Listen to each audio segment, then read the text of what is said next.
Okay, great. Well, thank you, Kristin and Josh. Everybody out there, if you're interested in more caneberry presentations, check out the North American Raspberry and Blackberry Conference. It'll be held virtually at the end of February, preceded by a 7-session Getting Started in Raspberries and Blackberries short course. You can visit raspberryblackberry.com. That's all one word, raspberryblackberry.com, for more information and registration. Okay, we have a little bit of time here for questions. Right now, we haven't had questions come in through our chat. So if you've got anybody out there with a burning question, be sure to get it into chat now. I am going to ask one question here just to kind of kick us off. As Dr. Hicks, can you tell us about your progress on developing new ranges for primocane-fruiting varieties? Sure. Thanks, Tom. I've been working on a project with Gina Fernandez. We've been working on evaluating primocane-fruiting varieties in the field in order to determine whether or not the plant tissue's efficiency ranges for the primocanes are the same as those for the floricanes, or if we need to make an adjustment to those efficiency ranges. So we completed that work in October. I was actually going to talk about it today, but it's kind of another field that needed its own presentation. So Gina and I are working on writing that up into publication this year, and then we intend to have those ranges out hopefully in 2021. We don't expect them to be wildly different from floricane-fruiting varieties, but we think that some of the macronutrients and a couple of the micronutrients may require some adjustment. One of the other things that will come out of this study that I did with Gina is we want to do some adjustments to the actual floricane-fruiting varieties because, as you know, they're based on the primocanes in the fall. But if a grower is trying to do in-season tissue sampling for primocane leaves, like in the spring or during bloom, then they're not as accurate. So one thing we hope to come out of this study that we did is to add sufficiency ranges for different growth stage for the floricane-fruiting varieties as well. All right, thank you. Got a question for you, Josh. What age are the plants in your slideshow? I said some of them are 5 years old and the other ones are 2 years old. Like some of them were planted in, most of them, we had 10 acres planted in 2015 and then another 5 acres planted in 2019. I think most of the pictures are from the ones from 2019 planting. Okay.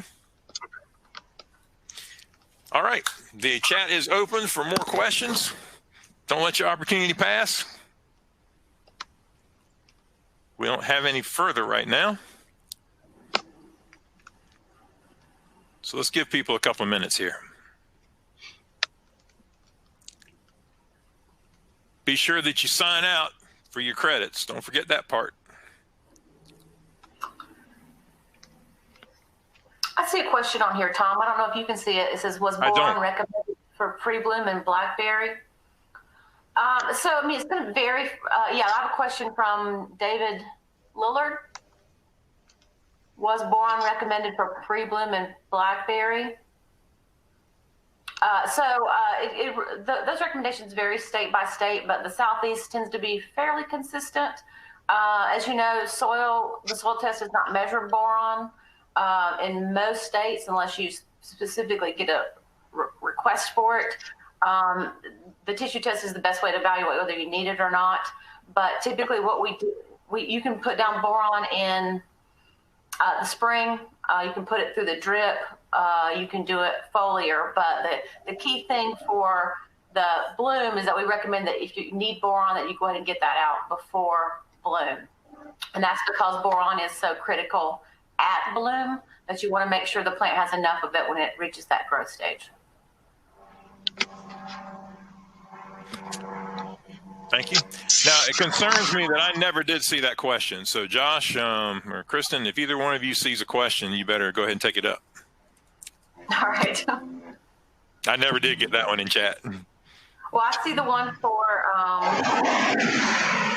Josh about the age, what age are the plants?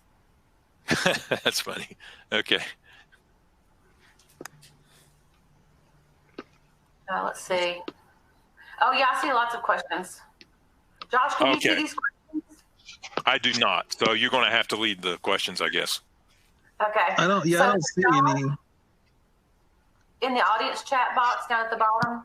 Yes. So I have a list. Josh, I have a list of people who are, signing out, and I have that one for Josh. That's all I have. So go ahead and lead the questions, please. So for Josh, Yeah, that's all I have too. From Jayesh Samtani. Hi, Jayesh. I know him at Virginia Tech. How did you collect your yield data? We didn't collect any yield data. That was mostly just a visual observation of what plants seem to be doing, what treatments seem to be working better. There was no actual yield data, since it's tough to do that we harvest over a 5-month period. So It's very tough. It's very tough to do yield data on berries. I have another question for you. Oh wait, I don't know if it's for you or for me. This is from Scott Wall. Will the availability of plant sap analysis and its ability to assess current uptake that is unbiased by leaf mass, would you consider switching to sap versus dry leaf tissue? I think that's probably for us. Not at this time. We don't do sap analysis. We do petiole analysis in order to get more real-time information for certain crops like strawberries and cotton. But the sap, my feeling is that is a good, more of a field method for real-time information, whereas the leaf tissue is really helpful in like doing a routine monitoring program. Okay, so Josh, I have a question for you from Debbie Wexler.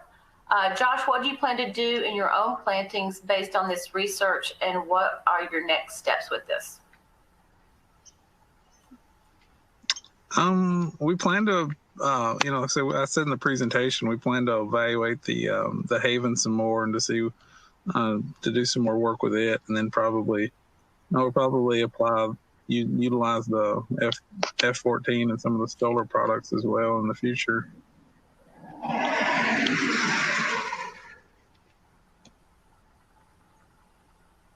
Okay, that's all the questions I see, Tom. Okay. I'm looking, here in the chat box, I see nothing more. One person put that they had placed a question in an ask question box. That's the part we must be missing. Did you get one from JS Samtami? Yes. Okay, good. I missed that already. Oh, here we have a question that's come up on my screen. I think I read somewhere that we have to, okay. Yes, you have to sign in and out. Yes, okay, that wasn't really a question. Okay. All right. All right, if I don't see more questions, if either one of you see any? Yeah, okay. Another one came in, Tom, from Dalton Rhodes. Go ahead, please. So this looks like this is for Josh. Does Haven only work on heat stress, or could it be beneficial for other types of stress like low sunlight, cool temperatures, and excess moisture? I've only tested it on the heat stress part of it. I don't know. I mean, it's just a stress reducer. I don't know what all properties it could have. Its main thing, I think, is with heat, but I don't know. It may be beneficial for other products, other stuff as well.